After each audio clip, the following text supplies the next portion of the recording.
alongside just 15 students from universities across New York, founded the first chapter of Zeta Beta Tau. From its inception, Columbia ZBT was meant to provide a refuge for the persecuted, a platform for the voiceless, a symposium to enlighten striving minds. This creed was tested during the Holocaust. ZBT was among the first organizations in America to document and condemn its atrocities. All our efforts today strive to carry on that legacy and the larger legacy of Columbia University, to see light in thy light. We are so grateful to both Columbia University and our fearless speakers for making that possible. Every month, with Sehun's help, we hold diverse panels ranging from human rights, economics, to our next panel on the international refugee crisis. May the symposium always be made available to striving minds. May our promised land be redeemed with judgment. Thank you so much. And thank you everyone for joining this very important panel. And it's my honor to be moderating this very, very important event. See here, we have a few people entering into the waiting room. As everyone is getting situated, let me first begin by introducing our panelists who will be speaking to us today and sharing their knowledge. We hope that it will be a fruitful discussion where everyone will be able to learn and to engage as much as possible. So first we have Mr. Roger Robinson. He's here as the chairman and the co-founder of the Prague Securities Studies Institute. And he has an amazing track record especially since the Reagan administration. He was also known as the individual who has come up with the plans that has the economic plans, I apologize, that has essentially led to the downfall of the Soviet Union. We're very happy to have him here. Second, we have Mr. Gordon Chang, a renowned author and a contributor to, I believe, Daily Caller, the Daily Beast, I apologize. Gordon Chang is the author of several books, including the Losing South Korea, The Coming Collapse of China, and a slew of many other writings regarding the U.S.-China relations, the Korean Peninsula, as well as Taiwan and Japan, all other things. Next, we have Mr. Professor Francisco Rivera Vatiz. He is the professor at Columbia University. He, I believe, is the professor that usually teaches within the graduate level, and his concentration has been in the wide range of things, including within Latin America and the trade relations within for the United States as well. So we're very honored to have these great group of panelists here tonight. As for time's sakes, I know that Mr. Robinson does have to leave us early, so we will now begin with Mr. Robinson's introduction and a few question and answer session afterwards. And again, just as a bit of a house rule, we ask everyone participating to be mindful and be respectful. And if you do have a question, please submit them to the question box. Thank you so much. And without further ado, let's welcome Mr. Roger Robinson. Thank you, sir. Well, thank you. I'm delighted to be with you this evening, and I offer my thanks to the Columbia University community for this special opportunity. I'd like to spend some time this evening on what I think could arguably be called the greatest financial scandal in history at some level. And that I'm speaking of specifically the flow of multi-trillion dollars from a democracy, notably our own, to a totalitarian police state bent on our own destruction. And I will explain what I mean by this, but in no small part, it's it's a function of not just profit-driven, but greed-driven Wall Street firms. And I fear conflicted, at the very least, US government regulators, primarily housed at the Department of Treasury and the Securities and Exchange Commission, both known as kind of revolving doors, if you will, with their respective Wall Street careers. There's been a great deal talked about on the US-China front in terms of the trade portfolio, technology security, currency-related issues, and the like. But oddly, very little has surfaced concerning what I would affectionately term the money, namely the financial relationship between the two countries. And specifically, the presence of Chinese companies in the capital markets of the United States, where they're issuing both equity and debt. Now, for over 20 years, if you can believe it, up until we began coming forward with our research in March 2019, you'd be hard-pressed to find one article, one congressional letter, one hearing, one interagency executive branch meeting, one NGO agenda item that dealt with the human rights and national security dimensions of China's presence in our capital markets. Now, this is an oddity because in that period, we've allowed into our markets a surprising number, and I'll get into this later, of Chinese companies that were not regulated, were not compliant with US federal securities laws, where not a whit of diligence was performed in terms of their track records in the areas of human rights, national security, even something as rudimentary as whether they're sanctioned by the United States. And this kind of lack of monitoring and attention has led to an explosive growth of Chinese fundraising in our markets. Now, to give you a sense of this, again, we're not talking tens of billions or even hundreds of billions.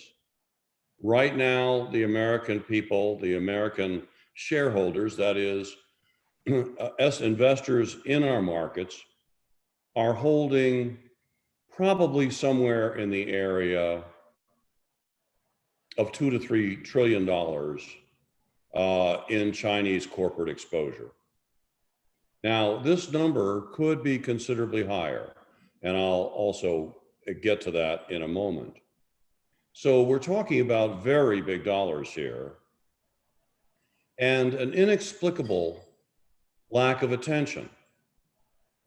We had done a great deal of research on this. I've been looking at this issue since 1999 and 2000, when China came to the New York Stock Exchange with its largest company, China National Petroleum Corporation, to issue a $10 billion IPO, which would have been the largest in New York Stock Exchange history at the time. Again, we're talking 1999, 2000. And we discovered that that company had a very prominent role in Sudan's oil consortium, some 40%. And they were taking 50% of Sudanese oil. And they had thousands of Chinese troops on the ground in Sudan. Now, this was at the height of the genocide, some 2 million killed. And it was a time of desperation. And here we have the same company trying at that very moment to raise billions of dollars from American investors. You didn't see any mention of Sudan and its genocide in the disclosure documents and in the prospectus. It was a risk and indeed a glaring set of atrocities that never saw the light of day. Now, things haven't changed that much, but I can tell you this, that we were able to successfully mobilize a coalition on both sides of the political spectrum, from the International Campaign to Tibet, to the AFL-CIO, to anti-slavery groups, to all manner of human rights organizations. We've had national security conservatives, all under one banner with one purpose: to signal to China that they were not going to have the best of both worlds. They were not going to waltz into our markets and attract billions of dollars without any kind of connectivity with the genocide in Sudan. See if this is ringing a bell for some of you today. And we had a counter roadshow to that of Goldman Sachs in every city, in every hotel on the same day, the same hour that they were trying to sell this IPO.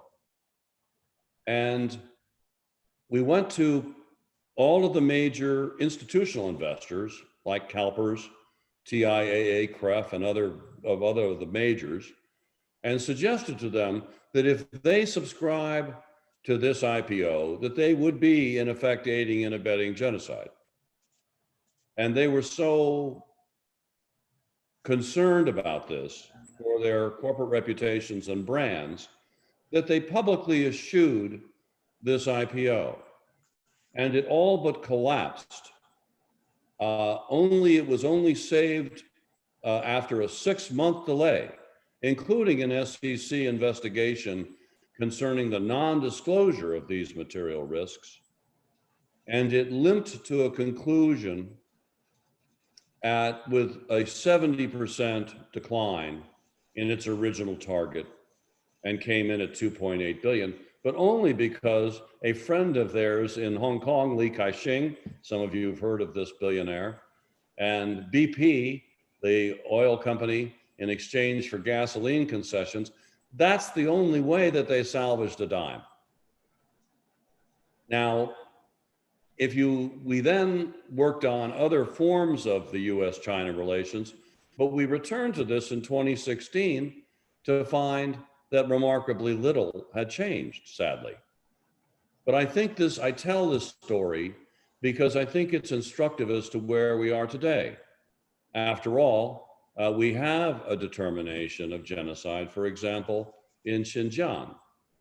And we have the corporate equipping of concentration camps, the trafficking in slave labor, not to mention national security related abuses like manufacturers of advanced weapon systems for the People's Liberation Army to one day be used against American forces, ICBMs targeting American families, even the new hypersonic glide vehicle that we've gotten so much attention to in the past couple of days now, that is a fractional orbital bombardment system, not a very encouraging title.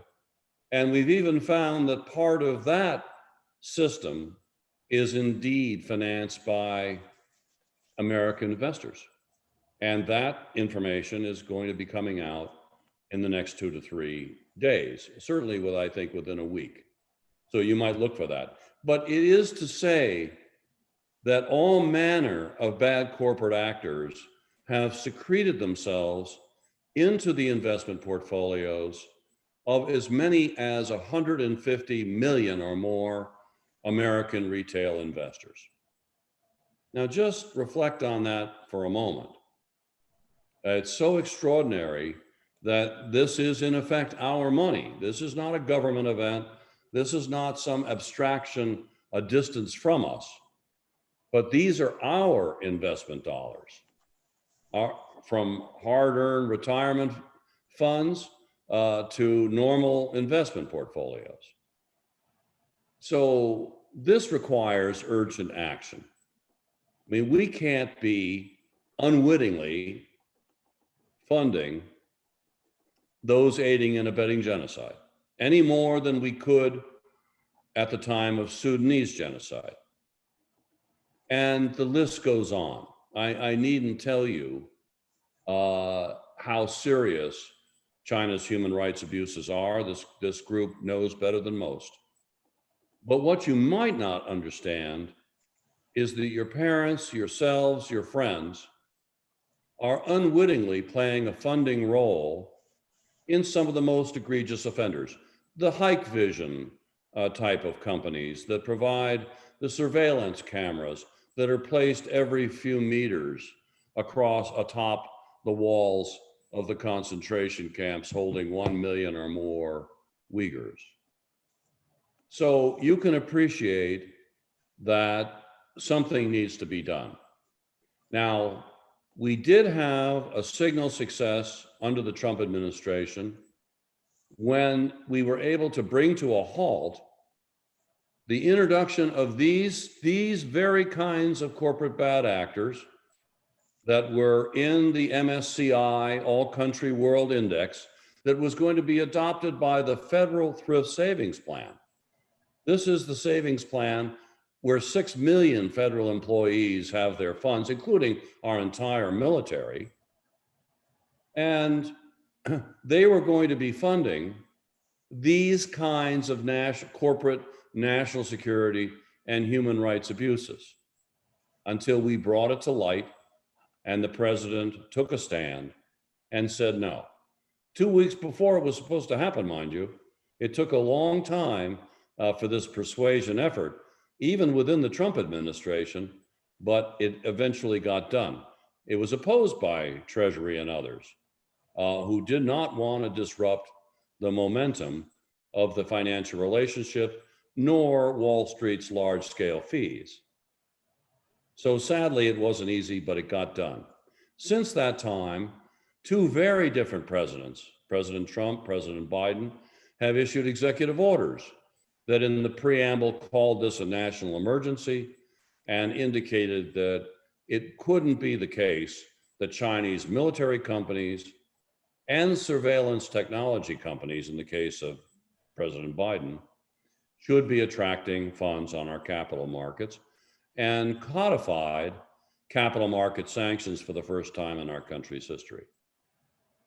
Now, that was important, to say the least, because capital market sanctions, in my view, are the most fearsome, powerful, and effective non-military policy tools in the arsenal of the United States today. This is what China really cares about. This is our great source of leverage. They care about the money. And who do you think has the money? Well, our capital markets are roughly the size of the rest of the world's combined. We have approximately 2/3 of the world's investable capital, some 65% of the world's liquidity. We have the world's reserve currency, just for starts. So luckily, we're in a domain here in which the United States is totally dominant. And if we have our allies along with us, like Japan, all the better. But if we don't, we still have the leverage to affect the kind of change that we're looking for and to put the Chinese Communist Party in extremis if they don't have unfettered access to hundreds of billions of dollars in dollar financing a year, which is required for them to remain a going concern. I mean, the Soviet Union went down for financial reasons. For those that ever took a look at that, it was going after their hard currency cash flow, their government and commercial bank credit arrangements that were funding the shortfall in their earnings, et cetera, et cetera. So the Soviet Union collapsed because of economic and financial strategies. And it gives you a sense of what the money can do. 300 million people went free without a shot fired, not a bad record. Now, in the case of China, it's a far more complex event. I get that. It's a far more sophisticated economy, diversified, powerful, rich. I understand.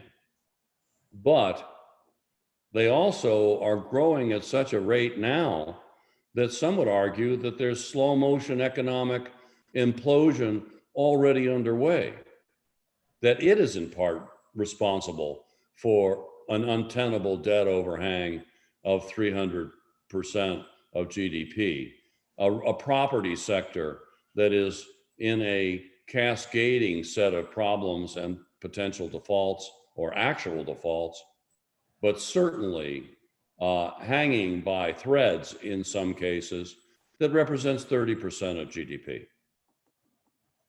Cascading power outages, and the list goes on. And Gordon Chang can speak eloquently about the limitations and vulnerabilities of the Chinese economy. It is not invincible. These people are not 10 feet tall. They have a lot of overhead. They have to grow at a very high rate in order to keep their show at the CCP together. So I would argue just a couple of things before we open this to broader questions and answers. Let's talk for a moment about the entity list of the Department of Commerce.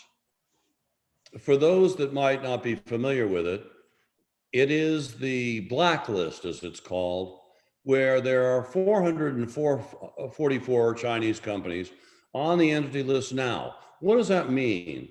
Well, they got on the entity list because of egregious national security violations and human rights abuses, including the polysilicon companies, 5 of which were added in late June, as you know. Why?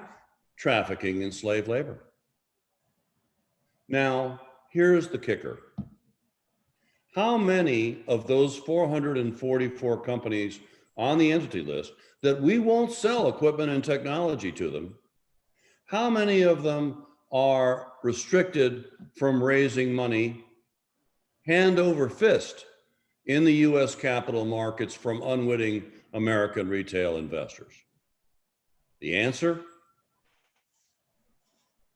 4. Less than 1%. That's the level of resistance, even in the executive branch, to restricting China in our capital markets.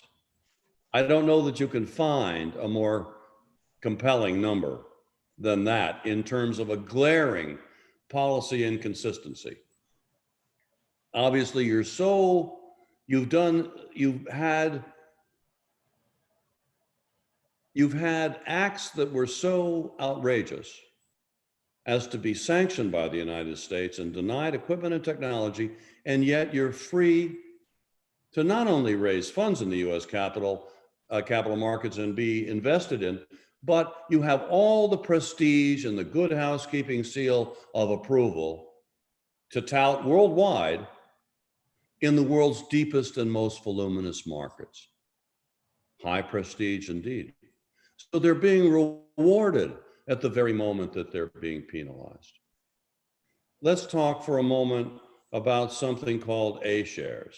For those that don't know, A shares are Chinese companies that are traded on the domestic Chinese exchanges, Shenzhen, Shanghai. Okay. Well, Wall Street has figured out a way whereby index providers like MSCI, FTSE Russell, Dow S&P,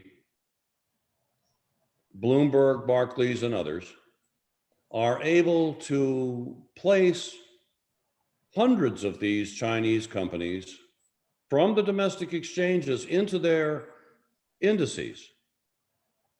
And then what happens next is the BlackRocks and the State Streets and other leading investment houses, asset managers, build exchange traded funds against those, benchmarked against those same indices. So in other words, they build an investable product in those same companies. They don't vet them. They don't weed out the bad guys. They just take the list as it appears and build an investable product around it. Well, we were very concerned about how many of these Chinese companies off of Shenzhen and Shanghai are there. I feared that there could be as many as 1,000. When everybody in America thinks that there's some 260 or 270 Chinese companies in our markets, because that's the number of those listed on the New York Stock Exchange and NASDAQ. And when you talk to people and you listen to people testifying before the Congress and you look at articles, they'll give you that number 260, 270 every time. What are the facts? Well, we've discovered in the last 30 days, and we're not done with our research yet, but so far we have uncovered 4,200 Chinese companies, A-shares, that are in the investment products, the passive investment products, in the United States markets. We found that in the over-the-counter markets, which have also never seen the regulatory light of day, which have also seen no due diligence or required disclosure, another 900 in the over-the-counter market, completely neglected. So we're now having the SEC, we're to believe that they're doing their job and protecting American investors when they're requiring greater disclosure for 260, 270 companies. But how many are they missing? Answer, this is knowable. Answer, over 5,000. So that too should tell you something, which is the level of resistance to meaningful change. Trying to protect our retail investors from Chinese companies that are a black box, who don't disclose their financials because they claim to have them as state secrets. How convenient. That don't engage in material risk disclosure as generally required by the SEC. Who are not compliant with federal securities laws. Not one of them in our markets is compliant with US federal securities laws, namely the Sarbanes-Oxley Act, which requires public company accounting oversight board audits of their Chinese auditors. Something that every American has to do, every American company in our markets. And yet China receives preferential treatment and has had that requirement waived implicitly for a decade. And then in 2013, they were signed an MOU with the Obama administration that exempted them. So we have a black box. We don't have a company we can look at and analyze and assess true risk from a financial perspective. So is that what you call investor protection? Not in my book.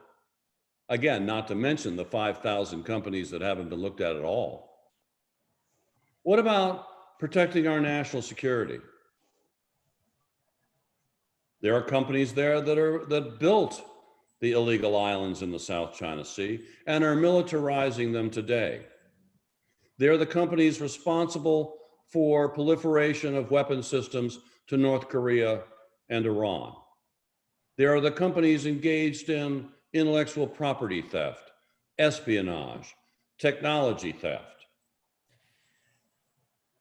And the list goes on. There are companies that, as I mentioned, are responsible for the new hypersonic weapon systems, for submarine-launched ballistic missiles targeting American cities.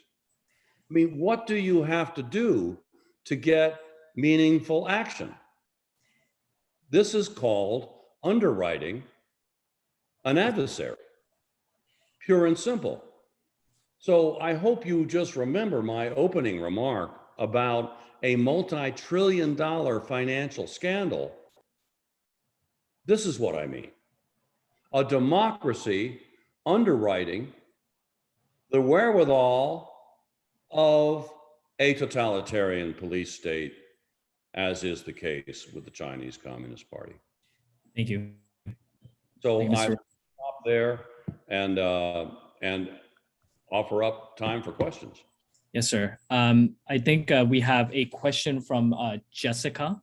Jessica, if you can unmute yourself and ask your question, that would be great. Please keep it as short as possible. Thank you.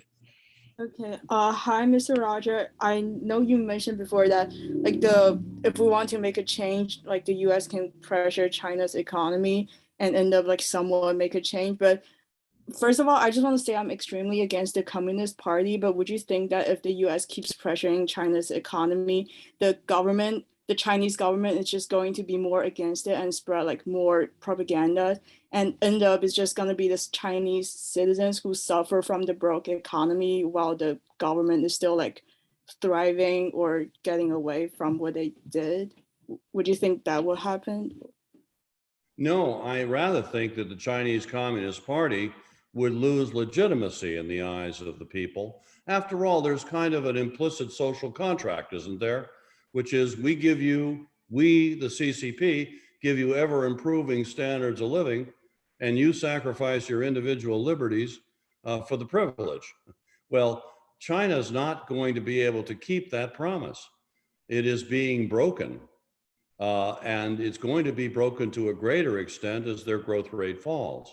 And I think that the reason that they are fairly panicked behind closed doors in the Politburo and elsewhere in the party is because they understand that when Xi Jinping decided to meet the United States in the alley kind of thing as a peer competitor, when they overturned Deng Xiaoping's rather wise adage of hide and abide, hide your capabilities, bide your time, don't advertise your strength, and for whatever you do, don't go out there and go toe-to-toe with the United States prematurely. And I think he has done so. I think he went out prematurely, and he's taking steps now against the Chinese technology sector, against the education and tutoring sector, against the gaming sector, and the list goes on to cosmetic surgery. He has the 3 red lines on property that are no small part responsible for the chaotic circumstance affecting 30% of that GDP figure today. And even the banks are under investigation. So there has been a kind of common prosperity purge here and an effort to have rich Chinese like Jack Ma and Tony Ma and others start to engage in large-scale donations for the purpose of common prosperity. You know what it's done to the market. The technology sector alone lost $1.5 trillion since February. The American people, for their part, had the value of their Chinese stocks fall $500 billion in July and August of this year alone. And that's why the SEC came out with new disclosure requirements, because of acute embarrassment that they weren't doing their job, which in my humble judgment is a vast understatement. So the point being that I don't believe that this is a hardship that we're imposing on the Chinese people. We see them as potential friends. We see them as victims. They are not to blame here in our estimation. This is a Chinese Communist Party issue.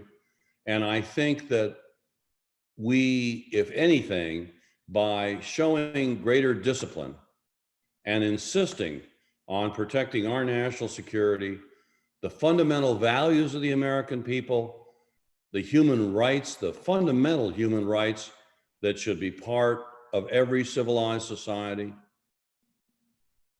and are, of course, in protecting our investors as well, as I've mentioned. These are obligations for us. They're not designed to be weaponized against the Chinese people, but they will have the effect, if acted upon, to put the Chinese Communist Party in greater extremis than it finds itself in now. And is that a good thing?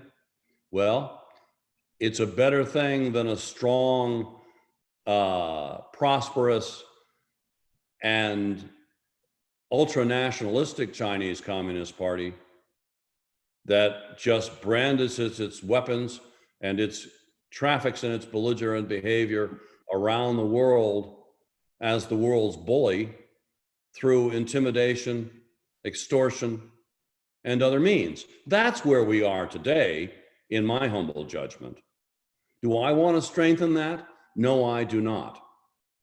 That's my answer. Thank you. I think we have one more question from Anand. If you can unmute yourself and keep your questions simple and to the point, be much greatly appreciated. Thank you so much. Go ahead, Anand. I would like to ask about the massive genocide that we're ignoring with the Uyghur Muslim people with China. If we're willing to ignore that as Americans, do you think that the American people or like our United States government is going to continue, like would also ignore what's going on with mass genocide in China and everywhere else that they're kind of like pushing their agenda onto? So like even with like Saudi Arabia and all that. Thank you. Well, we've certainly seen to all to the good that the Congress of the United States, for starts, is very engaged in Chinese genocide in Xinjiang. That's a good thing. And there have been new steps taken, including the ban on cotton produced there and other goods. It's gaining momentum, in my opinion. We're not anywhere near where we need to be, but it is gaining momentum. The forced labor issue and the trafficking in slave labor is now a front and center issue. It wasn't as little as 6 months ago. So that's to the good. But at the same time, you'll see everyone from Nancy Pelosi to President Biden himself suggesting that a greater priority than human rights is climate change. And that somehow human rights should be subordinate to that. Well, climate change is a terribly important subject. I'm not trying to detract from it, but those targets are out there in 2030, 2050. And what's China doing right now? It's trying to find any coal-fired, dirty plant it can to turn on right now in order to alleviate its cascading power outages. So it runs completely contrary to its emissions obligations, but that's a story for another day on climate change. I'm just suggesting that you cannot subordinate human rights to climate change, period. And so, although I'm encouraged by much of what's happening, including greater awareness on the investment front with regard to those Chinese companies that are aiding, abetting, and otherwise enabling this genocide and other heinous aspects of the surveillance state. That's getting attention too. But do we see Wall Street exchange traded funds and others divesting these companies at flank speed? No, they're trying to hang in there, hoping against hope that they won't have to change business as usual. And sadly, that's where groups like this one come in. And that's where the audience comes in, to be able to be activist, to just say no, not with my money, not with my parents' money, for goodness sake. And we are going to look at those companies that are aiding and abetting. We are going to find out their names. We are going to find out what funds they're in and who on Wall Street is holding those investments and trafficking in those companies. Now, we're trying to provide that data. And I think that others will too. So this is something to care about, because we do have a way to act. And that is this financial piece. It's our money. We have control of that, and we can just say no. Thank you, Mr. Robinson, for that amazing answer. And I think all of us truly appreciate your presence here, just with your points about Wall Street and just the state of our market. And I guess you also touched upon the moral obligations as society, especially when we are engaging with an entity that that has been engaged in so many atrocities in the past and right now. We do would like to move on as well. Mr. Robinson, you're more than welcome to stay as long as you can, but we would like to now invite Mr. Gordon Chang to give his presentation on, and I think it would be an amazing leap over from what Mr. Robinson has said to the topics that Gordon will be discussing today. So as you have seen the title of our event, it is about uncertainty and how to combat the uncertainties and how to define the uncertainties that we see in front of us today. And so once again, we were honored to have Mr. Roger Robinson join us, as well as Mr. Gordon Chang, and of course, our Professor Rivera Batiz to provide us with all of the knowledge that's needed to understand and to combat and to take action for ourselves. So without further ado, please welcome Mr. Gordon Chang. Gordon. Thank you so much, Sehun, and thank you to ZBT and the wider Columbia community. China right now is in distress, and we can see this most clearly in a debt crisis that Beijing cannot solve. Roger talked a little bit about this. The debt crisis is brought to our attention because of the failing property company, Evergrande. And also, since Evergrande missed some bond payments, so did 3 other Chinese property developers. But this is an issue that can take some time for Beijing to try to resolve, but ultimately it doesn't have the cash to do that. But there are also other problems right now. So at the same time, you have the rolling power outages, you got a stumbling economy, worsening food shortages, a deteriorating environment, and accelerating COVID outbreaks. And while all of this is occurring, China is on the edge of a demographic crisis, perhaps the steepest in world history in the absence of war or disease. 2 weeks ago, 2 Chinese demographers came out with a study which said that the country probably will lose about 50% of its population in the next 45 years. By the end of this century, in other words, 8 decades, China's population could be 1/3 of its present size. In other words, China would be no more populous than the United States. Because all of these crises, Xi Jinping, the Chinese ruler, is in crisis himself. During his tenure, he became General Party Secretary at the end of 2012. He has accumulated unprecedented power in modern times, and that means he's also accumulated unprecedented accountability. And unfortunately for him, there are few people to blame. For him, though, the way out could be to try to deflect criticism from his policy failures by lashing out at foreign countries. In 1966, Mao Zedong, who was the founder of the People's Republic, had been politically sidelined, but he started the Cultural Revolution as a way of getting back at his enemies at the center of power in Beijing. Now, Xi Jinping, with his Common Prosperity Program, is pretty much taking a page out of Mao's playbook. But there is a difference. Unlike Mao, Xi Jinping does have the power to plunge the country and the world into war as a means of deflecting his criticism. Today, I want to talk about 2 things. What is the world going to look like post-COVID? And the second thing is, what should the United States do about it? So first, COVID-19. And before we can talk about the post-COVID world, we got to talk about what China did during the COVID epidemic, which became the COVID pandemic. August 27th, President Biden released the unclassified summary of a report by the US intelligence community on the origins of the disease. And the IC, as it's called, came up with really two main possibilities. One of them was a natural zoonotic transfer of this disease from bats to humans. The second was a leak from a lab. And the report really did not come to a conclusion about which of these two theories is true. But even if SARS-CoV-2, the pathogen causing this disease, did not start out as a biological weapon, China turned it into one. So most critically, Chinese leaders knew for weeks and perhaps months that this pathogen was highly transmissible from human to human, but it told the world it wasn't. And at the same time, while Xi Jinping was locking down his own country, he was pressuring other countries not to impose travel restrictions and quarantines on arrivals from China.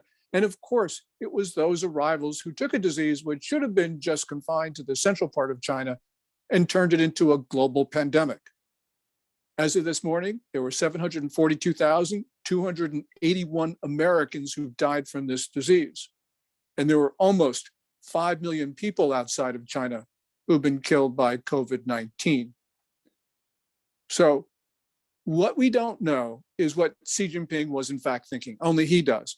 But if after having seen what this disease did to cripple his own country, if he wanted to level the playing field by spreading the disease elsewhere, he would have done, in fact, what he did.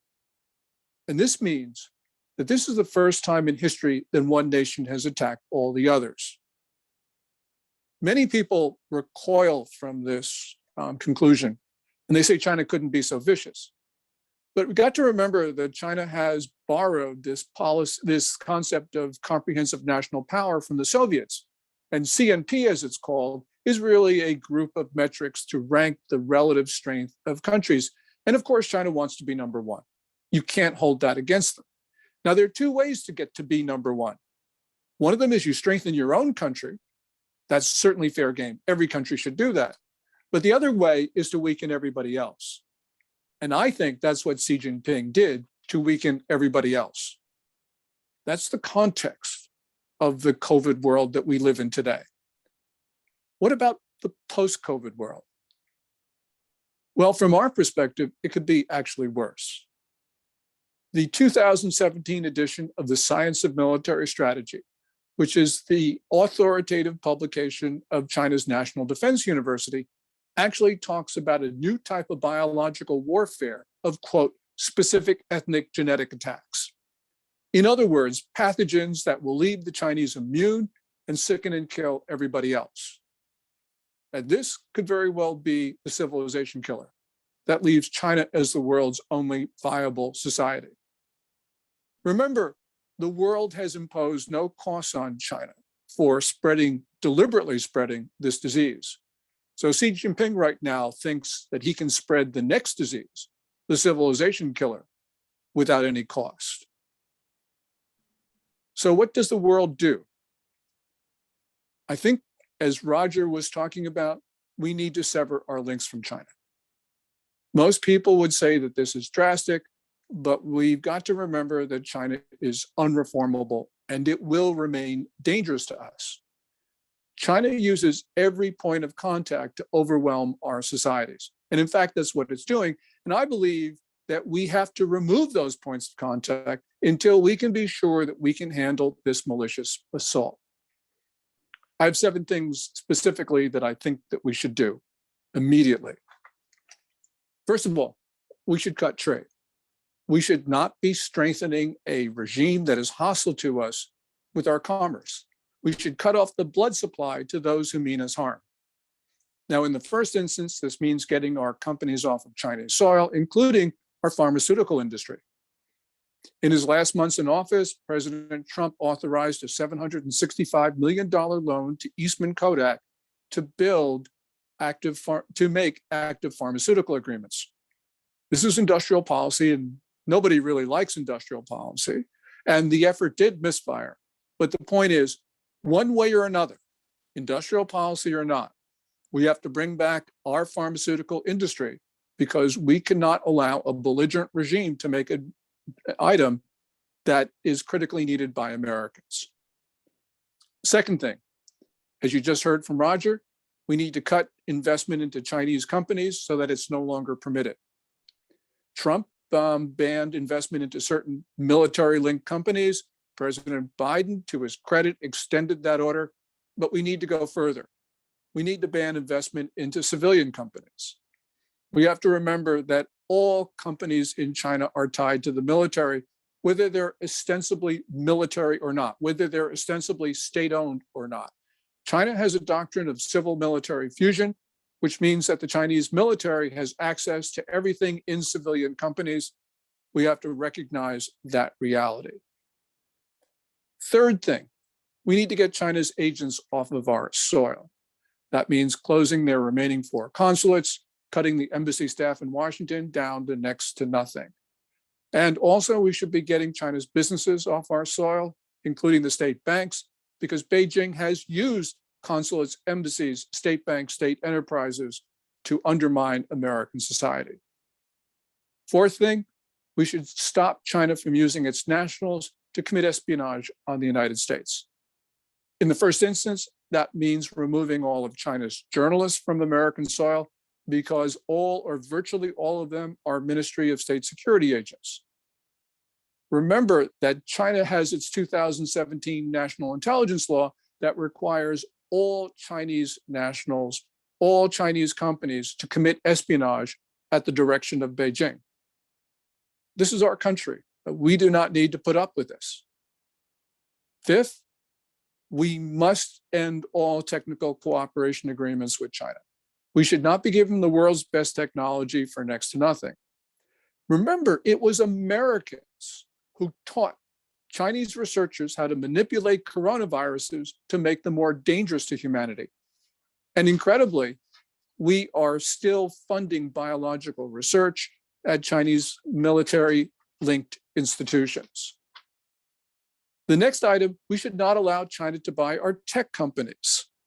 These tech companies, many of them held DNA profiles of Americans. And we allowed China to buy Complete Genomics, which had the largest collection of DNA of Americans. Why is this important? Because China is trying to develop specific ethnic genetic attacks, and they need our DNA to do this. Last thing, we should demand reciprocity. We can't have our media on a general basis in China. So why do we allow China's media on a general basis into our country? China doesn't allow American apps in China. So why do we allow TikTok and other apps, other Chinese apps in our country? And we can't have a Roosevelt Institute in China. So why does China have Confucius Institutes on our college campuses? And even more important, we should not be permitting the 500 or so Confucius classrooms in our secondary school. What can you and I do on an immediate basis? Well, you and me can demand that websites include cool information. That's cool as in COOL, country of origin labeling. We should be able to determine where products come from before we make a critical decision to buy, because we should not be using our everyday purchasing decisions to support a regime that abhors us. There's now a Senate bill, 1260, the American Innovation and Competition Act, which includes cool language, thanks to Senator Rick Scott, the Florida Republican. I hope that this becomes law. In any event, what we have to do is to act immediately. We have no time to waste, because the next germ attack from China, the next assault, can mean victory for a Chinese communist state. Thanks very much. Thank you, Gordon, for that that very strong statement, and I think that will also transition right to our professor, Professor Rivera Batiz, to give his point of view on the global economy. And just also, again, as a house rule to everyone else, please type in your questions and keep them as short as possible. so that we have time to answer everyone's question in the best of our ability. So without further ado, please let's welcome Professor Rivera Batiz. Go ahead, sir. Right. Thank you very much. And thank you to the organizers of this panel and for those who are also watching us and hearing us. Now, I'm going to be a little bit different in my approach. I'm a professor, so I'm an academic. And what else could a professor have except a PowerPoint presentation? So I'm going to share my PowerPoint presentation, if that's okay. And I will go through these slides discussing precisely the topic of the panel. So let me share my screen. Oops, there's something here that this shouldn't be there.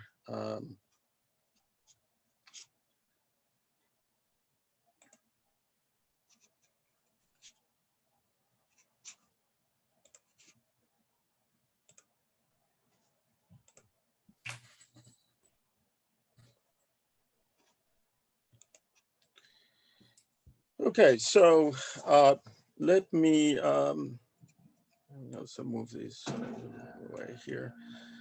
Let me start by sort of acknowledging the fact that in this topic of the future of the world economy, we do have a lot of uncertainty.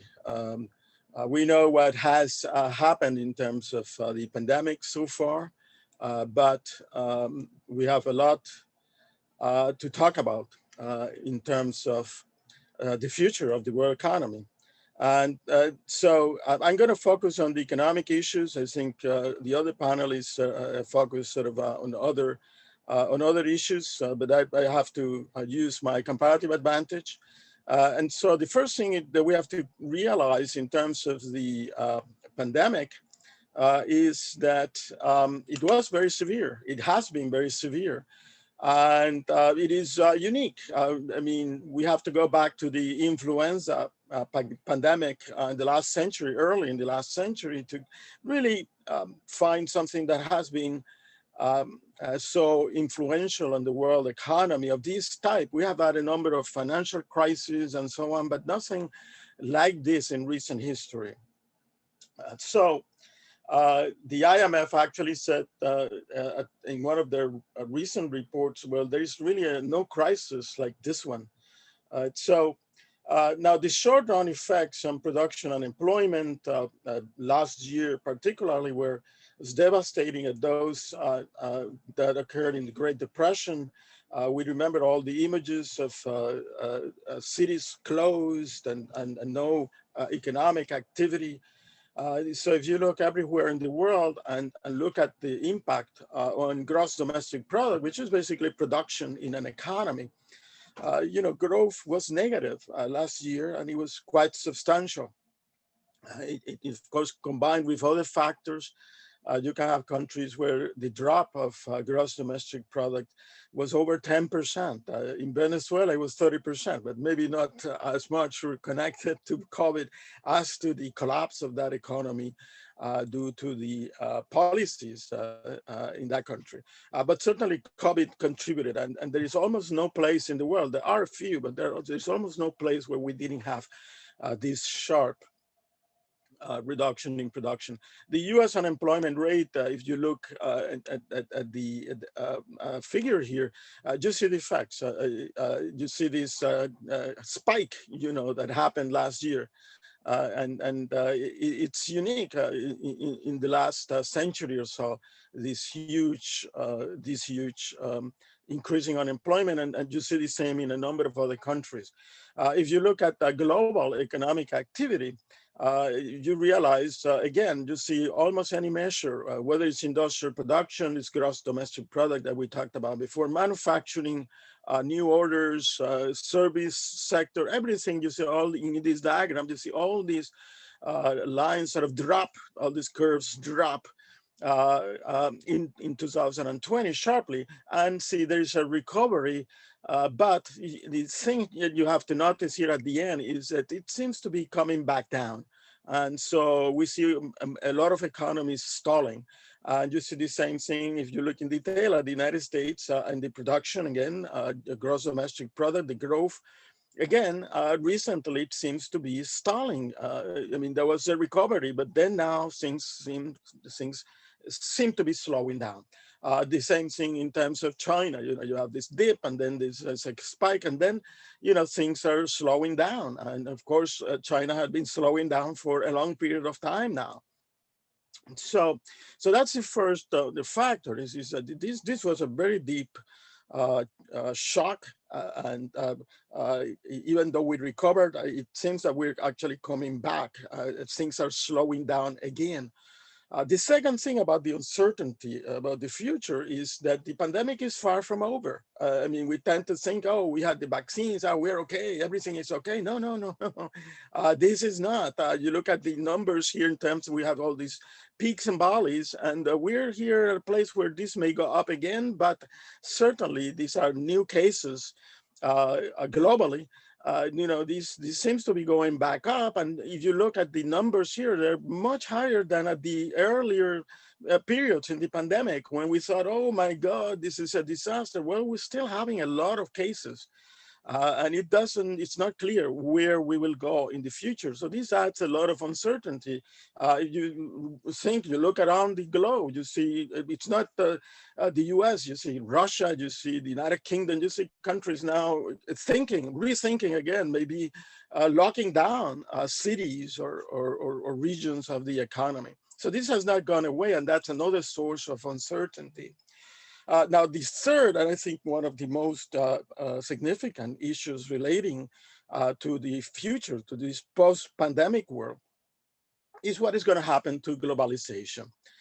Because globalization has been, in my view, the most significant global economic force in the last 25 years, and it took a heavy blow. It was knocked down by COVID. If you look at the contraction of trade in goods and services, it went down 27% in 2020. And the effects, most economists believe, will linger. It will remain.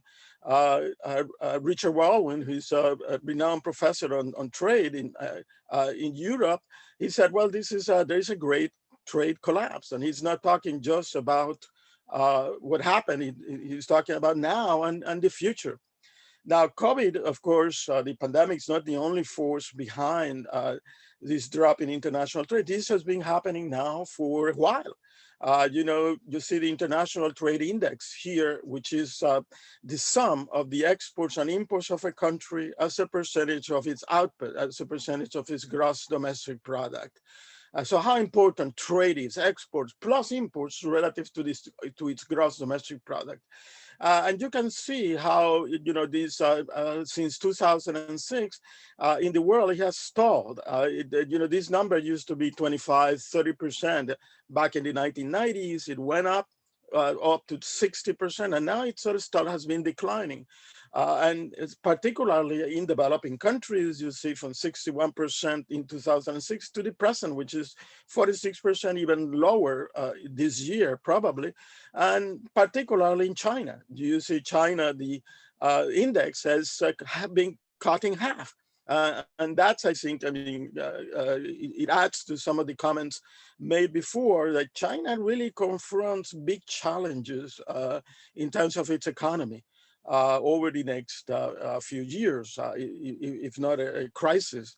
And I will talk maybe later in response to questions, but I mean, this is definitely part of the future of uncertainty about the world economy. But my impression is that China has been going in the wrong direction, and that these issues of political economy that Gordon talked about before are actually quite significant. So now, as I said before, this decline of trade and of globalization, it has been developing over the last 10, 15 years. And it includes the efforts of many countries in reducing trade and the rise of protectionism in the United States, in Europe, in other countries as well. And these sentiments have not gone away. So one should be seriously concerned about what is going to happen with globalization, whether you think it's positive or negative. Well, this is happening.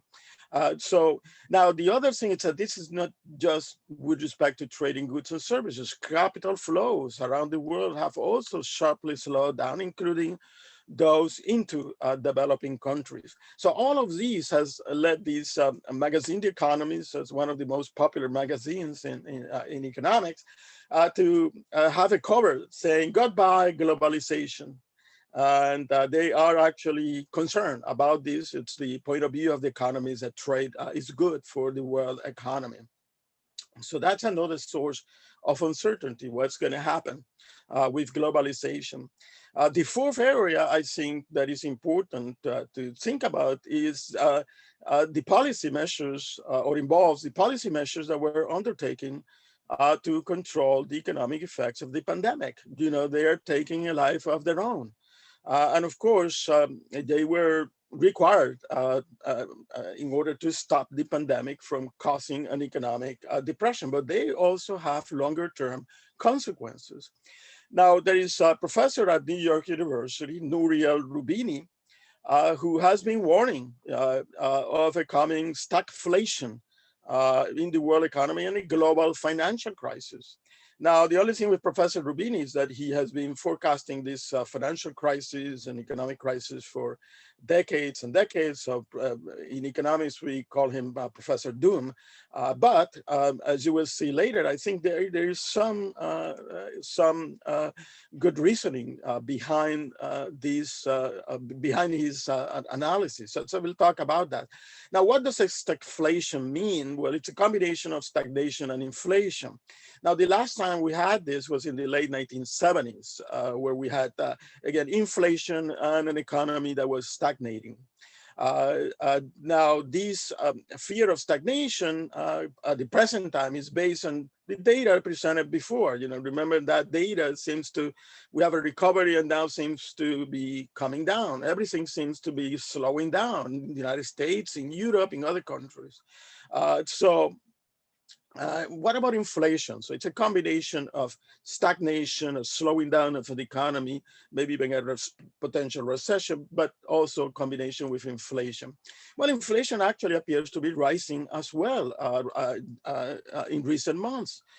In the US, in Europe, in other countries.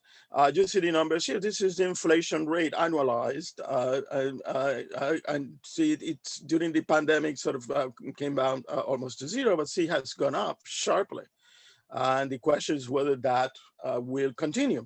Well, of course, one will need to sort of think of what are the factors generating that inflation. And there are, and as an economist, and I think most of you probably realize, understand from your elementary school economics, that inflation prices are, you know, generated by changes in demand and supply. You know, you have more demand and that generates shortages and prices go up. If you have less supply, well, that makes it even worse because you don't have enough supply of the products. And of course, those who sell, produce and sell these products, they will increase their prices. Now, in terms of supply, we have all seen the disruptions of supply chains that have occurred over the last years, not just over the last few months. So they have been happening, and they are partly behind the price hikes that we see recently. But also, there is the demand side, and the demand side happens when there is greater spending, greater demand, greater purchases, but there is not enough supply. Now, consumer spending in the US and in a number of other countries has been spiking, has been increasing. This is consumer spending in the US from 2019 to the present. And you see the big, slump during the decline during the pandemic. And then it has been gradually and then more recently increasing. It surpassed, the levels that existed before the pandemic. And so demand has increased, there's supply constraints, and this has led to inflation. Now, part of this rebound in demand, you say, well, why is demand so strong now? Well, the thing is that governments engage in these policy measures to try to boost spending and to, so that the pandemic and its consequences wouldn't collapse the world economy. It worked, but maybe it worked too well. But we did avoid a global economic depression. Now, where does this spending come from? Well, there are two basically sets of policies that were implemented and that are usually implemented in situations where countries are trying to prevent a recession or a depression. One of these set of policies relates to the money supply, to monetary policies. And the Federal Reserve in the US, for example, sharply increased the money supply. The money supply growth, it just exploded. And the idea was to keep interest rates low so that investment spending and consumer spending wouldn't collapse because of the pandemic.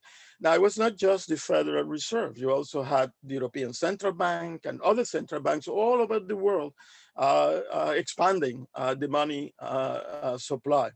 Now, it's true these policies had been implemented before because, of course, we had another crisis. We had the financial crisis in 2007, 2008, and these policies were implemented there then at that time as well. But they were actually placed on steroids during the pandemic. Let me just show you here the US money supply growth. The money supply includes the cash, the coins that you have, the bills. It includes also any financial instruments, any assets that are very liquid that you can use, like checks. You can use like cash or some savings deposits as well. So that's what the money supply. It's sort of anything that you can use for transactions very easily. That's how we measure the money supply.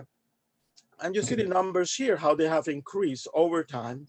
And but watch here from January to 2020, which is just before the pandemic, and the present basically, which is a little bit higher than this, and it's $5 trillion, which was being injected into the economy by the Federal Reserve in the United States.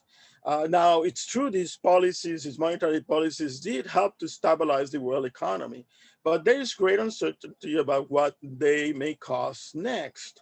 And part of the reason is that these policies are supposed to, any economists would say they're supposed to be temporary. The idea is to sort of smooth out the business cycle. So we have a drop in production and in the economy. It's supposed to take the economy back towards its long run trend. And so the idea is they're temporary, so they would have to be reversed.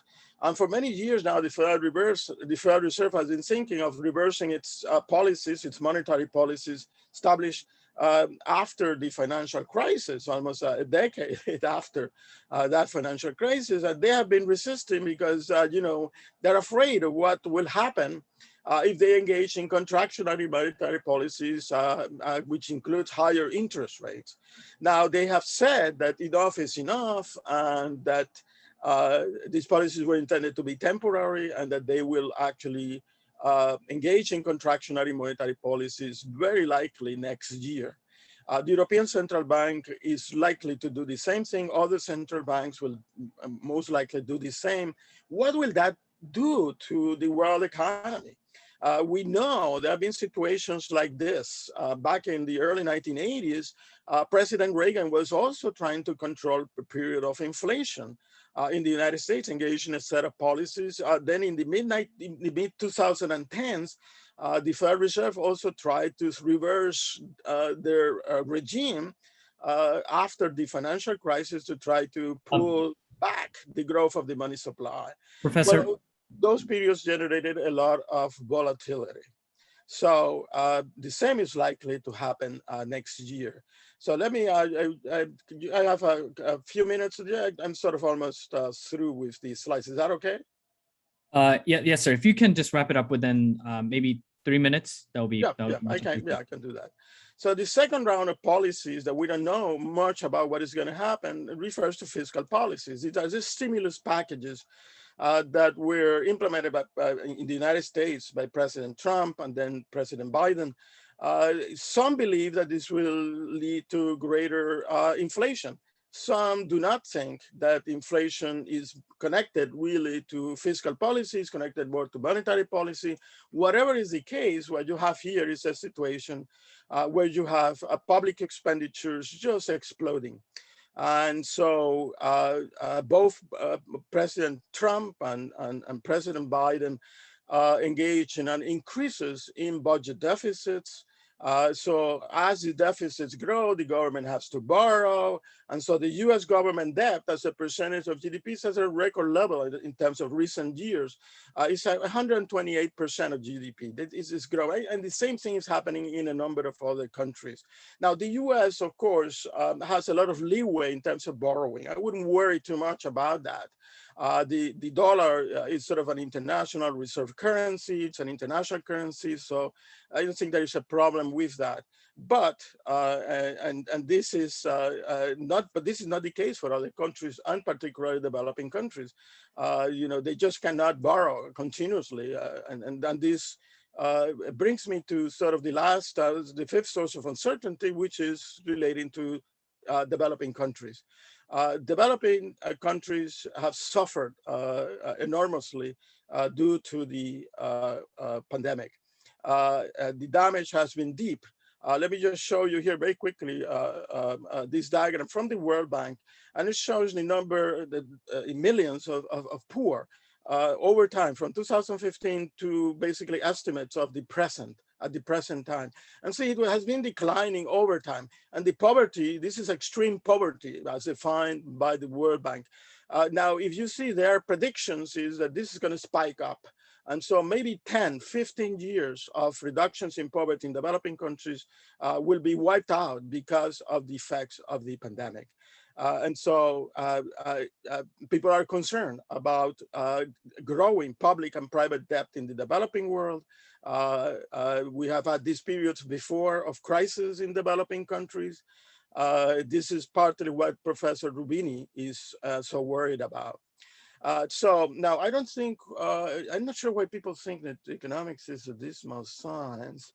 But anyway, that's what I wanted to say about the future of the world economy, the topic of this panel. And there are many other things. I didn't even talk about climate change and other things that are happening every day. So, but anyway, that's what I wanted to say. So let me stop the share here. So we can get back.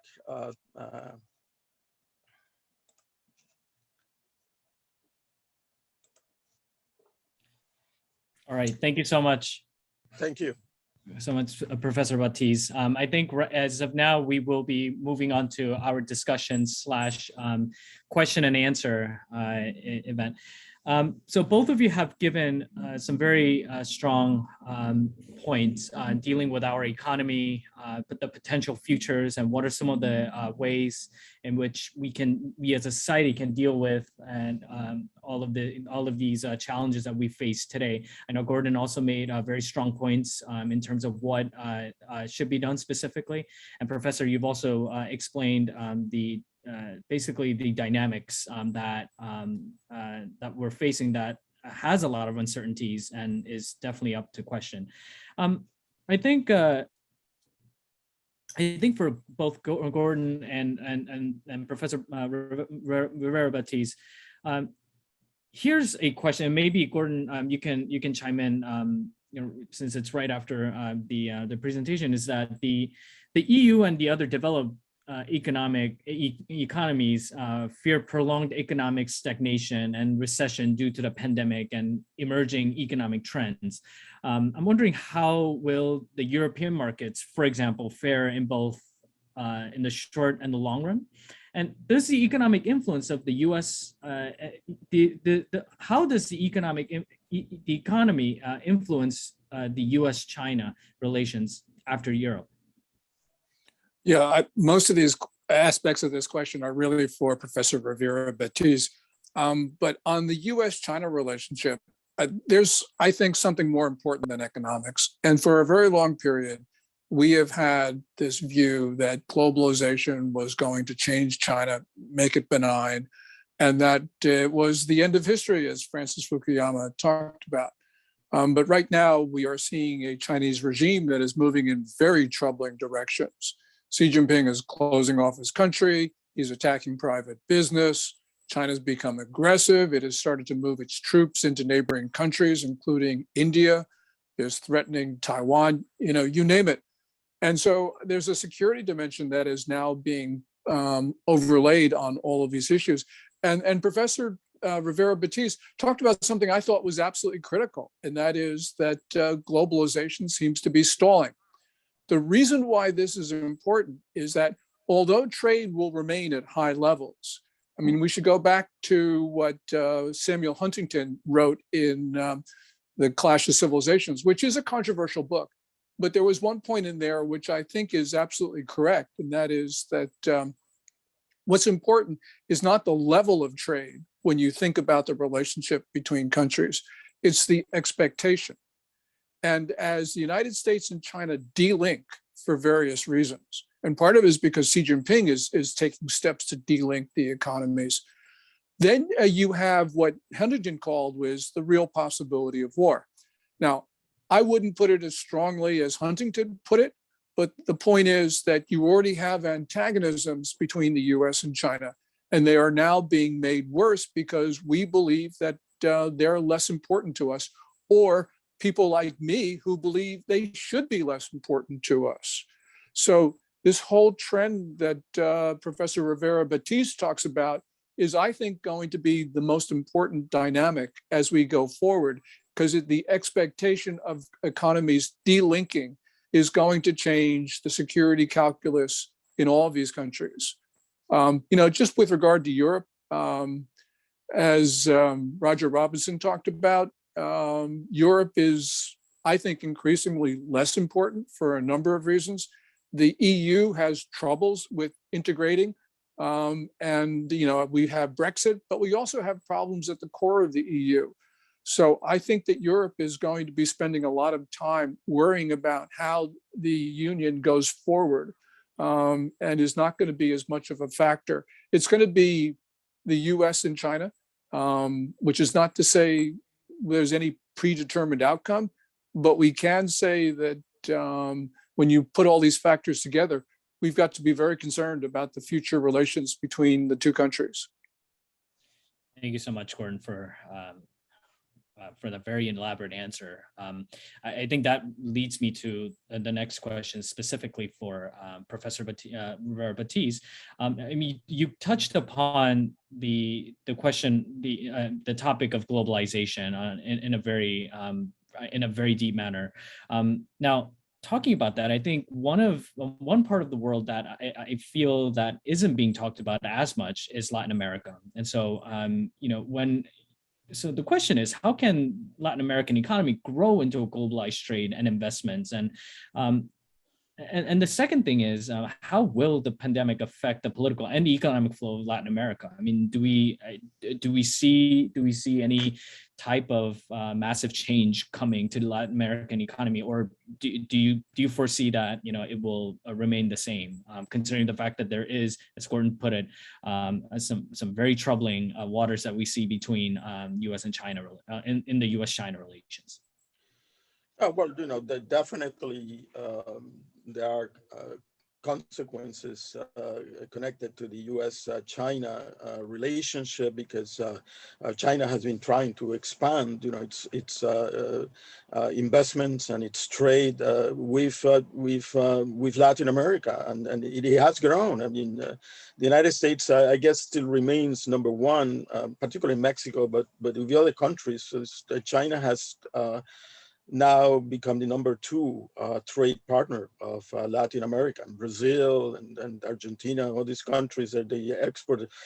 Now the thing is, and so the trade relations within the U.S. and China are affected, because all of them, they're interrelated. But the thing is that I think that the trade of Latin America with China and with other countries has been very damaging, and I think it connects to your question. Because it's focused essentially on natural resources. And so all of these countries, most of them export raw materials, natural resources to China and to other countries, I have to say, to the rest of the world. And that has led to these what economists call a natural resources curse. Some call them the Dutch disease, because it did happen at some point in the Netherlands. But the main problem is that you focus all your production and resources into a few sectors, natural resource sectors, where it's copper in Chile, or whether it is oil, or whether it is even agricultural, within the agricultural sector. And so the economy doesn't diversify. Now, globalization has been, and trade has been mostly, the growth has been mostly in the form of trading different products, industrial products. The thing now is high-tech products, electronics, even pharmaceuticals, and so on. These are sectors where Latin America has had a lot of problems diversifying into because of this focus on natural resources. And so I don't see, unfortunately, any significant change. You see that in the Middle East, for example, Saudi Arabia, other countries, they're trying to diversify. Unfortunately, I don't see that in Latin America. And so it ends up being a matter of governance. And maybe there will be a change. Unfortunately, Latin America moves from the extreme right to the extreme left, and then it's like there is no balance. And so, but you see a lot of countries where you see a lot of demonstrations, and the people are fed up, with the corruption and with the poor governance. But then they elect someone who, start thinking about how could they elect someone who is likely to engage in the same behavior, whether it's a movement from the right to the left, or the left to the right. I don't care. Governance, good governance, consists of a set of things, and I often don't see it in the recent elections, whether it's Mexico or in other countries in South America and so on. So I think that's the problem, the key problem in terms of expanding, diversifying, and becoming full part of this international trade system for Latin America and the Caribbean. I don't think that has been achieved at all. And so that, I think, is the main problem. Thank you so much. I think the next question, and we will be moving to a direct question from one of the audience, but this is a question geared towards both of you, and in the sense that I think it would touch upon the subjects that both panelists here have talked about. Is that do you think inflation that we're facing right now is temporary, and what type of consequences do you foresee happening in the next, I don't know, few months or even a year? I think, Gordon, would you like to touch upon that? I think Professor Rivera Batiz has the comparative advantage on this issue. So, I have lots of views about inflation, but they're probably not worth sharing. So let me hand this over. Yeah, well, I think it's temporary. We've had periods in the U.S. of inflation under the Carter, Jimmy Carter years, so there's inflation just surged. But then what happens, I think that inflation is not a good thing to have. And so If you have a fixed income, you're retired, and inflation goes up, it reduces the real value of what you can purchase. So there are a lot of consequences of inflation. So what happens is that most central banks, most countries will engage in policies to reduce inflation. So the inflation that we have now, whatever the cause, I think it will be temporary, because definitely the Federal Reserve and the European Central Bank, the other central banks, over the next year, maybe over the next 2 years, I'm not sure. I think probably sooner than later, they will be controlling that inflation by reducing the rate of growth of the money supply, raising interest rates. And so that's the uncertainty, one of the uncertainties about the next couple of years. And it will affect the world economy as well, as the US changes its policies. But I think the idea will be to lower inflation. That's something that is unacceptable, I think, for most economies, and for certainly for the Federal Reserve. And so that's I think it's temporary. That's my impression. Yeah. Thank you. Thank you so much for that. Well, I think before we and pardon me, before we go on to our next question, I think Gordon, specifically also for you as well, is that with the topic of inflation happening in our country, it begs the question, when we're talking about the US-China economy, what's happening in China? What are some of the economic troubles that they're facing? So what are your thoughts regarding the recent collapse of Evergrande and other firms in China? And in your view, what does the future of the Chinese economy look like in both the short and the long run? And Professor Baptiste also, please jump in this when if need be. Thank you.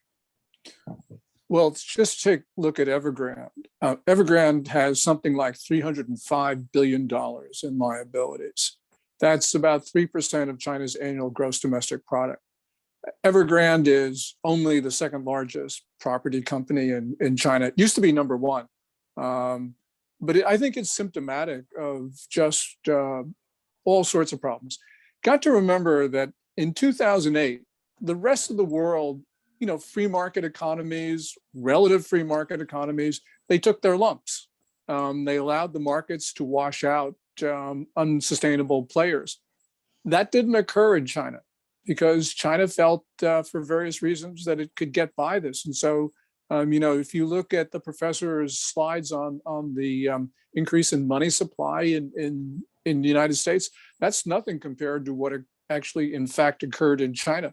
So they went on a big debt spree. And right now, China, I think the way to put this is China's having its 2008, because it's got a property sector that by itself, 30% of GDP, according to some estimates, as you heard from Roger Robinson. But it's huge, and China doesn't know what to do. It might have some short-term strategies, but remember what Japan went through after the 1989 crash. They did not want to take their lumps, so they tried to drag this out. And they were able to do that because the Ministry of Finance had a lot of influence over big companies. And so it tried to manage its way through it. But the consequence of that was the lost decade, as they call it, either no growth or virtually no growth. So China's going to probably try to do the same thing. Remember, China has strong currency walls. It's the Chinese currency is not convertible on the capital account. And as a practical matter, it's often not convertible on the current account either, because of the way the Chinese manage dividend and other payments. So they can sort of, again, try to postpone things. But I don't think they can get their way through it because there's just too much debt, Sehun. So no, they're not going to get through it. That doesn't mean they're going to have consequences this year, or maybe not even next year. But I don't think they can get through this.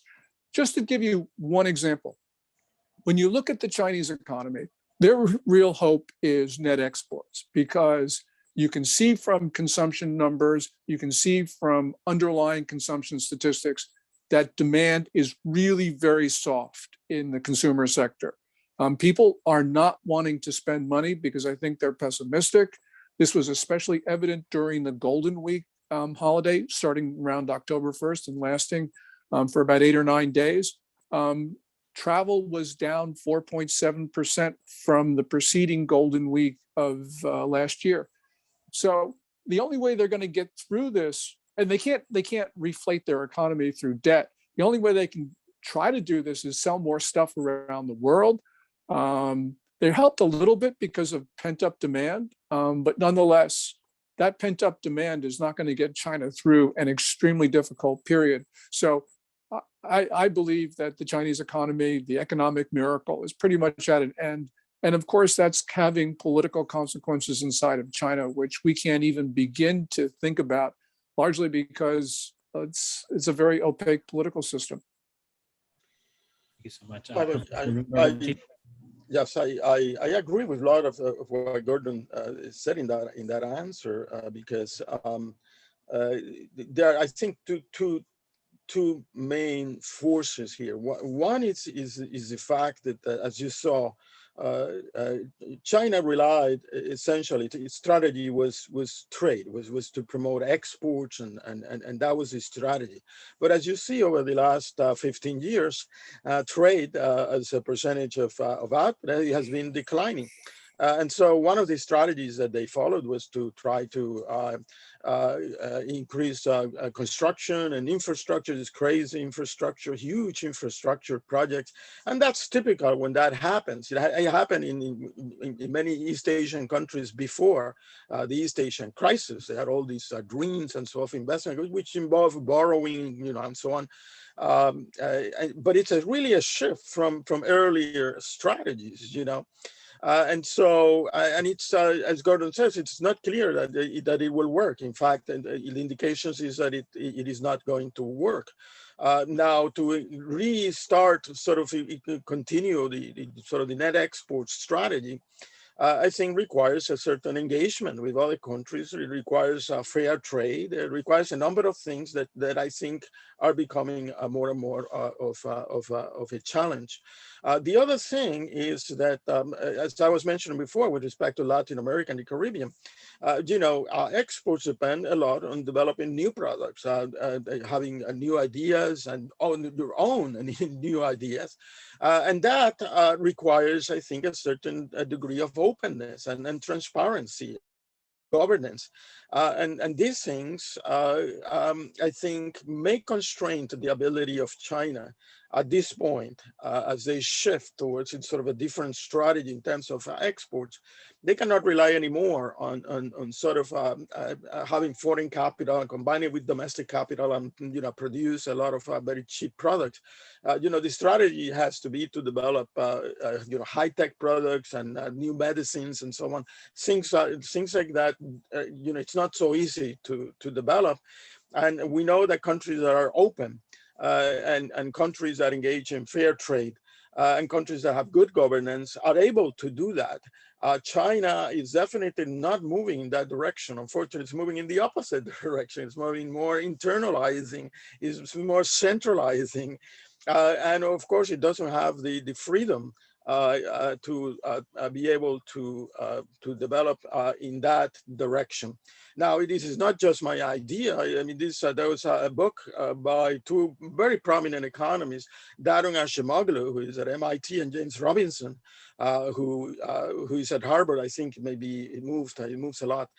But they wrote this book, and they said in that book precisely, they were predicting that the economic growth in China would slow down because of this problem, because of the fact that they need more democracy, a democratic regime, in order to be able to be open and sort of release the innovative processes that people have, and on all the institutions that are required to develop that technological change. So that's I think I share Gordon's point of view that the Chinese economy has a lot of challenges, and I think it stands, I think, mostly on this issue of the politics and the lack of movement towards democracy, moving actually in the opposite direction. And I don't think that's helping. It's going to hurt them. And so I'm very concerned about this because it will have, this realignment will have certain consequences as well for the US and China are sort of right now closely aligned and so for the world economy in general. So it's certainly a source of uncertainty. Thank you so much, Professor. Now we'll be taking a question from one of the audiences. I would like to call upon Mr. David Lalo. Pardon me, and also at the same time, as a house rule, again, please keep your answer as short and to the point as possible. Mr. David Lalo, please on your. Yeah. Hello.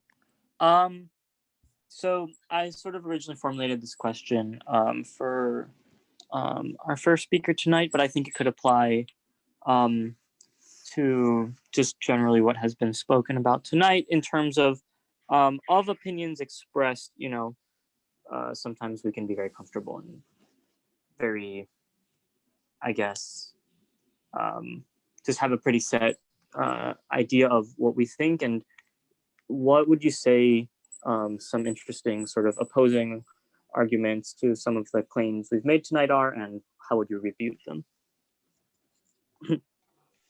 Gordon or Professor, would you like to go ahead and thank you, David.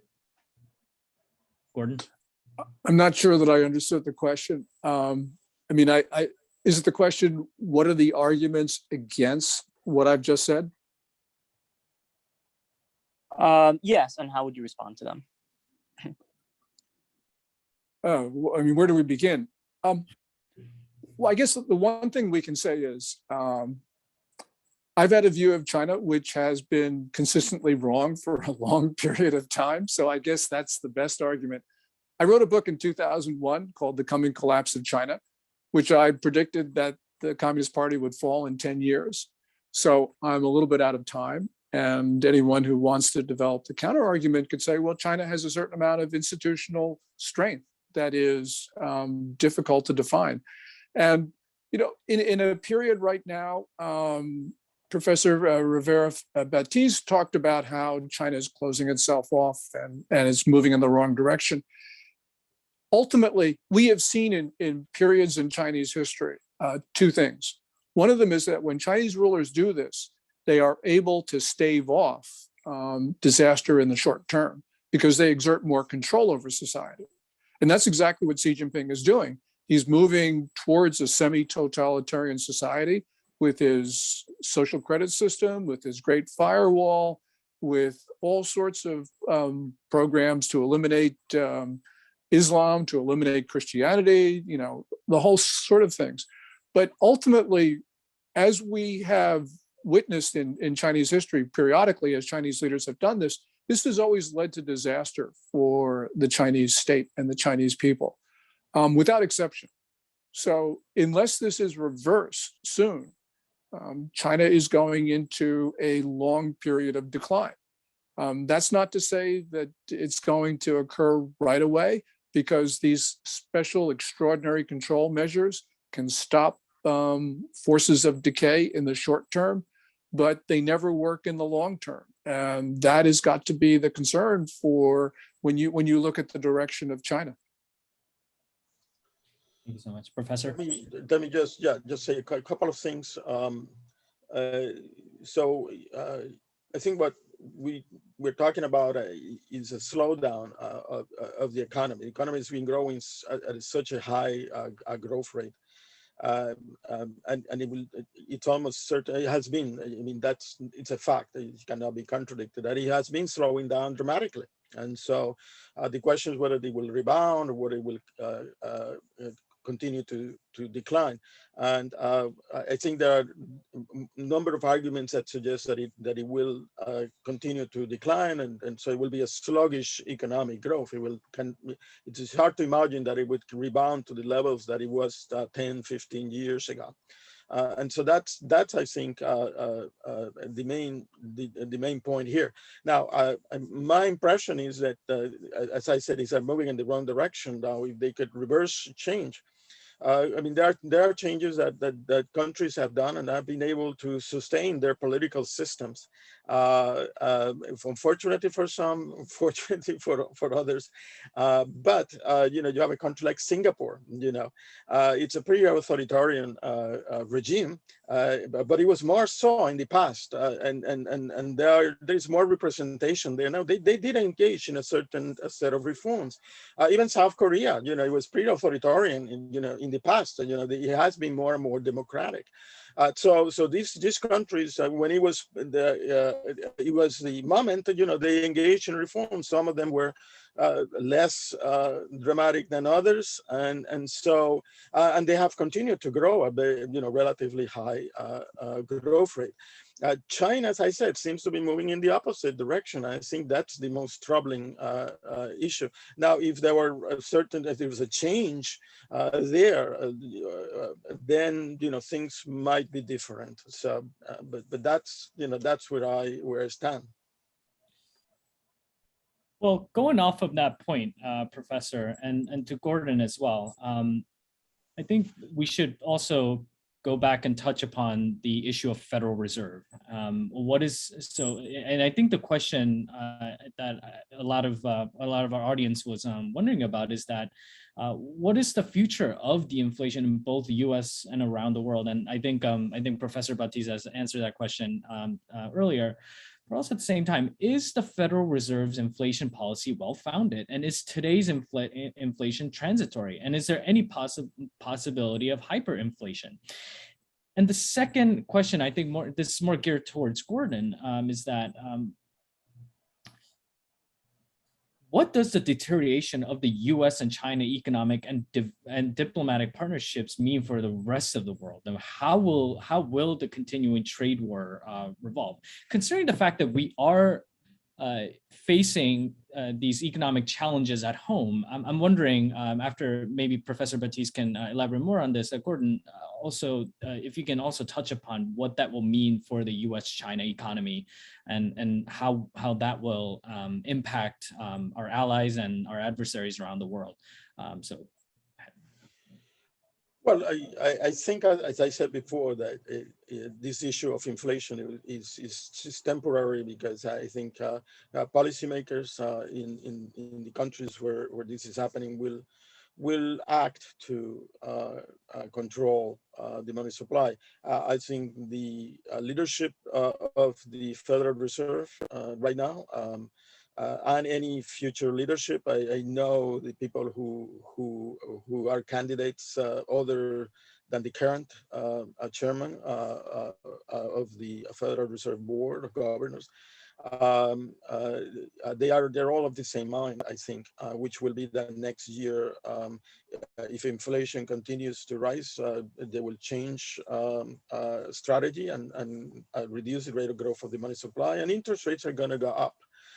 Now that has a lot of consequences as well, you know, and that's the uncertainty. But usually when U.S. interest rates go up, a lot of capital comes back to the U.S. and comes back from other countries, and that includes China, and so there are also a lot of consequences about that. But in terms of inflation, I don't think it's a long-term concern for the U.S. And for Europe. Europe is worse than the U.S. in terms of controlling inflation, because the European Central Bank was basically created as the son or the daughter of the Bundesbank, which was a German bank, and the German are scared of inflation, you know, so Germany really, the German thinking dominates the European Central Bank, and so they will not let inflation even before the Fed. Maybe they will act to control inflation. The target for most countries, high-income countries, has been 2% inflation rate over the last 20, 30 years. The US, of course, has surpassed that already, and Europe is very concerned because they have also surpassed that. So I'm not very concerned about that. But I should say that in developing countries, and that may include China as well, this is not the same level of concern about inflation. And you have countries where inflation, like Venezuela or Argentina, and many other countries where they just let inflation go, and it's a disaster, further disaster for their economies. So, but for the high income countries, I think the inflation will be controlled. For other countries, particularly many developing countries, you know, it's difficult. Because see the thing about inflation is that it's caused by money supply growth. And money supply growth is government can just print the money. And so if they have debts and they have deficits, budget deficits, governments just print money. That's what Venezuela does. That's what Argentina does. So that's and it could happen as well in any country, China, whatever country. That it's a very easy way to get out of government budget deficits. And so that's why I'm saying inflation, even hyperinflation in other countries, particularly developing countries, it's possible. It's likely in a number of them. But for the high income countries, I'm not so concerned. Thank you. Gordon? One of the things that's just taking from what Professor Rivera Batista said, when the Fed starts to taper, when interest rates in the US go up, then the debt of a lot of Chinese companies is going to become much more expensive because they've got floating rates. And that means you're going to see, you know, we've seen this phenomenon in the past when the Fed lowers interest rates, money just goes across the Pacific from the US to China. And when the reverse occurs, money flows back into the US. So that's not going to be helpful for China because it tries to control so much, doesn't really have an independent monetary policy. They really are very much dependent on what Jay Powell is going to do. The other thing about the broader issue is politicalization of trade, which I think we need to do because of what Roger was talking about. We shouldn't be funding a hostile regime. But as trade gets politicized, we're going to see trade decline. And I think there are a lot of reasons why trade should decline, which I went through before. But I'll give you something which is new, and that is we got pressure on our southern border. And this is not from Mexico. Mexicans are not trying to get into the US. And the reason is you have USMCA, the free trade agreement, which has stabilized the situation in Mexico to a large extent. But the migrants who are coming into the US are from the Northern Triangle, the 3 Central American countries. And the one thing that people in Washington are talking about now is to change CAFTA, which is our free trade agreement with the region, to encourage manufacturing to come back into the Northern Triangle countries to stabilize those societies so you don't have the pressure on the southern border. And the victim of that is going to be countries on the other side of the Pacific. One other thing, and that is climate. We didn't get a chance to talk about climate, but in an age of globalization, we pour more carbon into the air because we have these long supply chains that are halfway around the world. And as climate activists talk about, 15 of the largest container ships pour as much carbon into the air as all the world's cars. So if you're a climate activist, what you want to do is you want to base manufacturing closer to point of consumption. And I think that eventually this message will get out. And what we will see will be the tending to localize manufacture on this side of the Pacific. By the way, it does avoid all of the jam up at Long Beach and Los Angeles. When we look at these trends, I think that we will see localization. And the final point is that as industry goes more and more into robotics and automates, you're going to see basically these long supply chains shorten a lot because a robot in Kentucky is no more expensive than a robot in China. And you're going to see the cost differential between China and the US, I think, drop as we go to more and more automated factories. So you put all those factors together, problems at the southern border, climate, and automation. And it really means that there will be a delinkage of the Chinese and American economies, which could very well have the geopolitical effects that Samuel Huntington was talking about. Thank you so much, Gordon. And I think as we are going towards the end of our discussion, and as Roger mentioned, the topic of human rights always comes into the picture in one way, shape, or the other. I think it would mean a lot for our audience and for the broader audience who will be watching this recording afterwards. If you can make maybe a 2-minute statement, touch upon the topic of human rights when we're dealing with an entity like China or just elsewhere. I think, Professor, if you want to make a comment, that would be much appreciated. And also feel free to just add in anything that you feel would be most appropriate in this this topic as well. And to Gordon. Yeah, well, human rights, and I think more generally, civil rights, I think represent, it's representative of a set of issues, a set of principles that are part of what we call good governance in a country. There are things that all countries should do, and the United Nations has recognized it, and we recognize it at many different levels. Unfortunately, again, there are a number of countries that do not follow that. I think it's a big mistake at all levels, not just at the moral level, but at the economic level as well. And it happens again all over the world. I think it's becoming more and more problematic for the world as well, because there are more and more violations of civil rights, and there is more conflict and civil conflict, and there is more polarization, racial and ethnic polarization in different countries, and it's generating these violations of civil rights. It's everywhere. On the basis of race, of ethnicity, of religion, and on the basis of just ethnicity.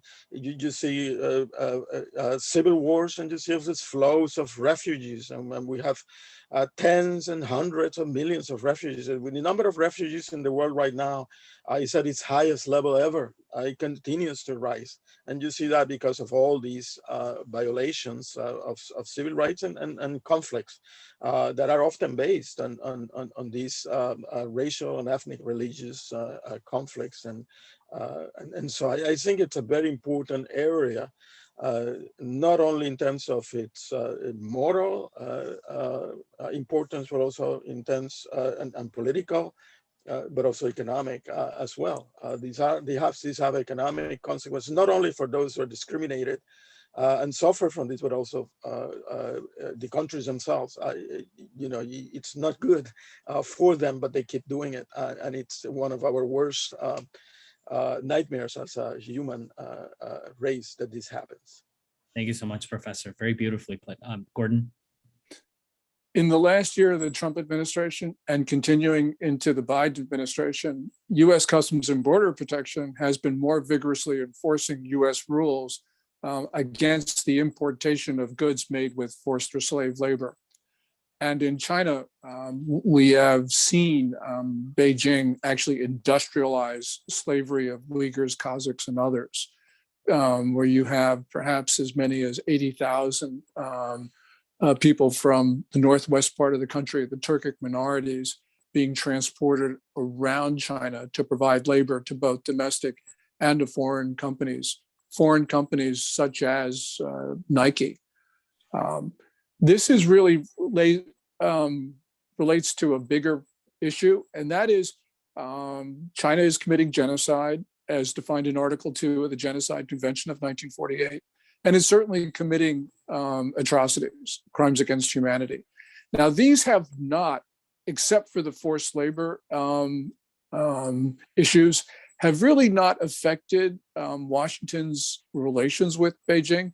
But I think it's certainly affected the views of the American people about China. So eventually, in our electoral system, it is going to affect ultimately U.S. foreign policy, because China has made it very clear that it is not going to stop mass rape, mass killing, and people are being killed in these detention facilities the organ harvesting, and all of the other crimes that are being committed against Uyghurs and Kazakhs. This will become more of an issue for Americans because Xi Jinping has stepped up attacks on Christianity, including the torturing of Christians, which is a lightning rod for many Americans. So this is going to be one more factor. And remember, there are a lot of other factors, but this will be one more factor driving China and the US apart because Xi Jinping has made it very clear that he has no intention of stopping these atrocities, which are comparable to what the Third Reich did prior to the mass exterminations that began in 1941. Most Americans can't abide this. You know, we had John Kerry in that infamous interview with David Weston of Bloomberg on September 22nd, where Kerry said, well, you know, we're going to ignore atrocities in order to get a climate deal. Well, if you don't get a climate deal at COP26, which is about 3 or 4 days away, then the question is, well, what are you going to do about these issues? Biden, as a candidate, ran on human rights, criticizing Trump about this. At some point, Biden has got to make good on what he said because the American people are going to force him to do that. And that's going to be the ultimate reality. It's just, it's unfortunate for economists, but what we are seeing with regard to the moral outrage of Americans is eventually going to affect our policy towards China. I think that's a great thing, but it is going to have geopolitical consequences, which might be severe. Thank you so much, Gordon, and also to Professor Rivera Batiz for this wonderful panel discussion that we had tonight. I think it was also very symbolic that we actually ended on these statements on human rights, you know, giving the message that at the end of the day, all of us are involved in one way or the other. And so to our audience, I would like to give my sincere thanks to everyone watching this panel. We have had an amazing set of experts providing their viewpoint on the things that, based on the things that's going on around the world. It's certainly, it is certainly uncertain, but solutions, I believe that solutions will come as we start to engage a lot more together. Peacefully and economically, coming up with solutions that will actually work. And so on behalf of the organizers and also on behalf of myself as a director of the Captain Nations Coalition and others, thank you very much and God bless you. And we look forward to our next event in the month of November. Thank you again to Professor Rivera Batiz, and also thank you again, Gordon Cheng. Thank you. And thank you. And special thank you to ZBT at Columbia University. Thank you so much.